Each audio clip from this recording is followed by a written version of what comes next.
Welcome to the BioFruitNet e-learning course, Strategies for Pest Control in Organic Plum Fruit, with focus on pests in apple orchards.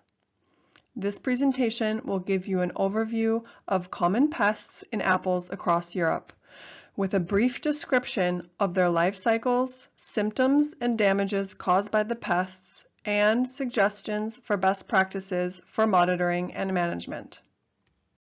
5 of the major pests in apple are the rosy apple aphid, woolly apple aphid, codling moth, apple sawfly, and apple blossom weevil. There are, of course, other important pests to be aware of, depending on the region and country, but these are some of the most significant in the European context. The rosy apple aphid is a dark gray to reddish aphid, 1 to 3 millimeters in size. The adults of this aphid species appear in spring, where it begins to form colonies on apple shoots and newly developed buds. This activity, as colonies grow in size, is what causes the main damage. By the second fruit drop, it migrates to its secondary hosts, plantago. The symptoms of this aphid are curled leaves, malformed and stunted development of shoots, and malformation and stunted growth of fruits. In addition, the aphids can produce abundant amounts of honeydew, disturbing leaf respiration and development, and cause the establishment of sooty mold. Monitoring of the rosy apple aphid is done by visual inspection of aphid colonies in curled leaves. This should be done already from early spring when the overwintering females become active, as aphid populations, under favorable conditions, can quickly develop. The natural regulation of this pest can be promoted by preventative measures such as flower strips, hedgerows, and cover crops, as they enhance the natural populations of predator communities such as chrysopids, coccinellids or ladybirds, predator bugs, and spiders. These are both important for early season predation to delay pest population buildup, as well as later in the season. Also, accelerating leaf fall in autumn, for example by kaolin, a type of fine clay powder, can contribute to the reduction of aphids, or the use of cardboard belts for the conservation of natural enemies. In general, preventative measures should always be implemented as a first measure, as according to the standard IPM guidelines, where direct measures can be considered.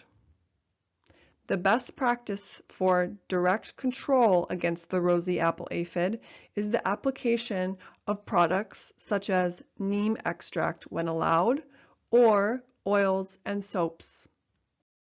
The woolly apple aphid is a brown reddish aphid, 1 to 3 millimeters in size. The aphids overwinter on apple trees and the nymphs become active at bud break in spring. By flowering of the apple trees, first colonies will be visible and possible to observe. After the second fruit drop, aphids typically disperse, and by harvest, wingless egg-laying females are formed for overwintering. They typically appear as wool-like structures on branches, stems, and tree wounds as seen in the pictures. Initially, the symptoms of this aphid are wool-like structures on pruning wounds, later on younger branches, and finally as galls on branches if attacks are serious. The galls harm tree growth and also increase the risk of potential disease infections. The aphids excrete honeydew, a type of sugar which can be found on the surfaces of the fruits. As for the rosy apple aphid, monitoring of the woolly apple aphid is done by visual inspection of the aphid colonies, especially on the branches and pruning wounds. The monitoring should be done on a regular basis, starting from early spring. Control of the woolly apple aphid can be by precautionary measures such as long pruning and generally maintaining a balance between production and growth. As for other pest species, biodiversity measures to enhance predator abundance and diversity are important control strategies. Particularly effective against the woolly apple aphid is the parasitoid wasp Ephelinus mali, which has this aphid species as its primary host. To promote natural enemies, it is important to avoid black hail nets.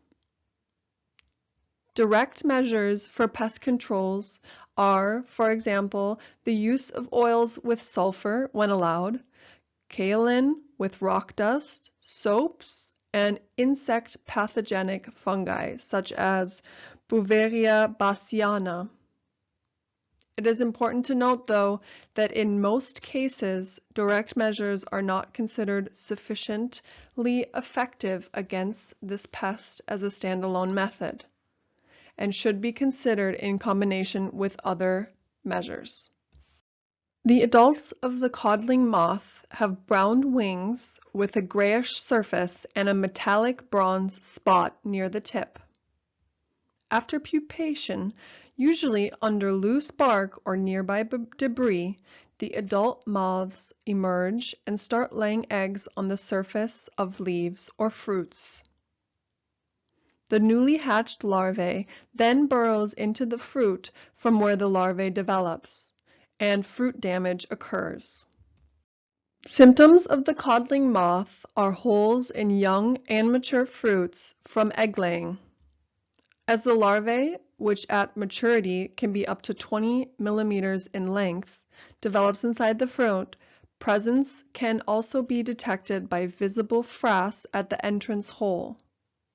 The inside of the apple is typically with large pores from the larval development and unmarketable for fresh consumption. Monitoring of the codling moth can be done by the use of pheromone traps, catching the males when in flight. Another option is to use a decision support tool such as RimPro and similar services to contain the spread of this disease. Strategies for control includes mating disruption, physical barriers, removal of infested fruits, and as for many other pests, to implement measures that preserve the natural enemy communities. To achieve optimal effect, the best practice is to use the strategies in combination. The most widely used direct plant protection product against the codling moth is the granulovirus. The granulovirus is applied and consumed by the codling moth larvae that shortly after, as few as 3 days after ingested, are killed.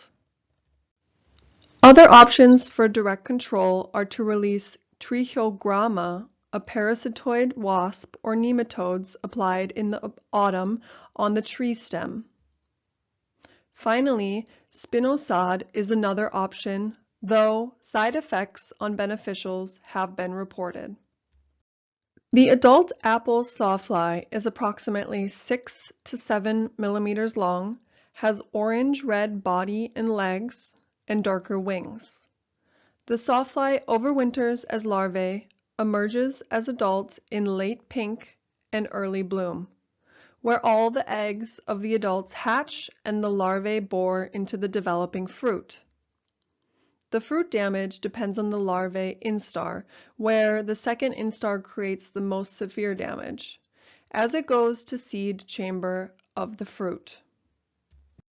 Symptoms of the apple sawfly can be small holes in flower buds and young fruits due to egg laying, and sometimes traces of the developing larvae are visible as elongated marks on the fruit skin surfaces. Larvae boring to the seed chamber causes the most severe damage. The symptoms can resemble that of the codling moth. Monitoring of the apple sawfly is done using white sticky traps that catch adults in flight. These traps have the potential to be used for mass trapping.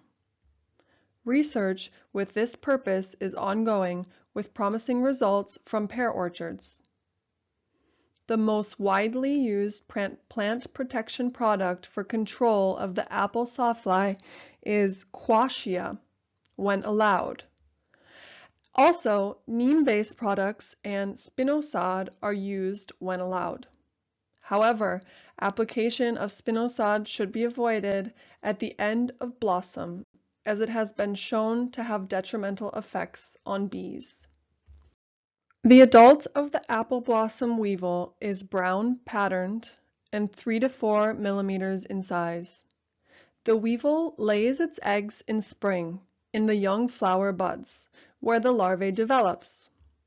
The larvae develops inside the flower bud, and as a consequence, the flower bud never develops into a fruit. In the autumn, the weevils overwinter in the apple tree or migrate into the surrounding vegetation, such as shelter belts, for overwintering. The main symptom of the apple blossom weevil is rust-colored buds, after which wither and remain hanging on the trees.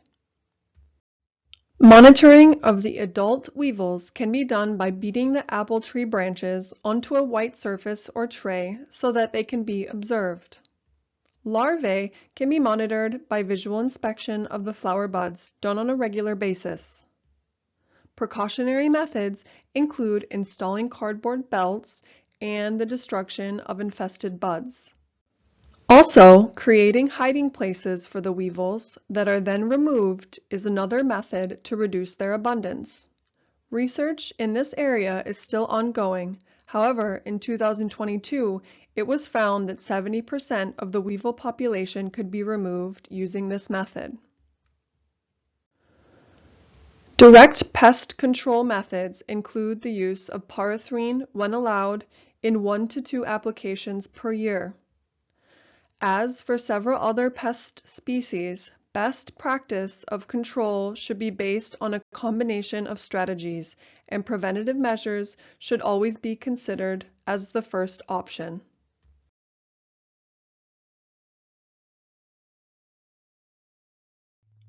This concludes the BioFruitNet e-learning module on strategies for pest control in apples. Thank you for your attention.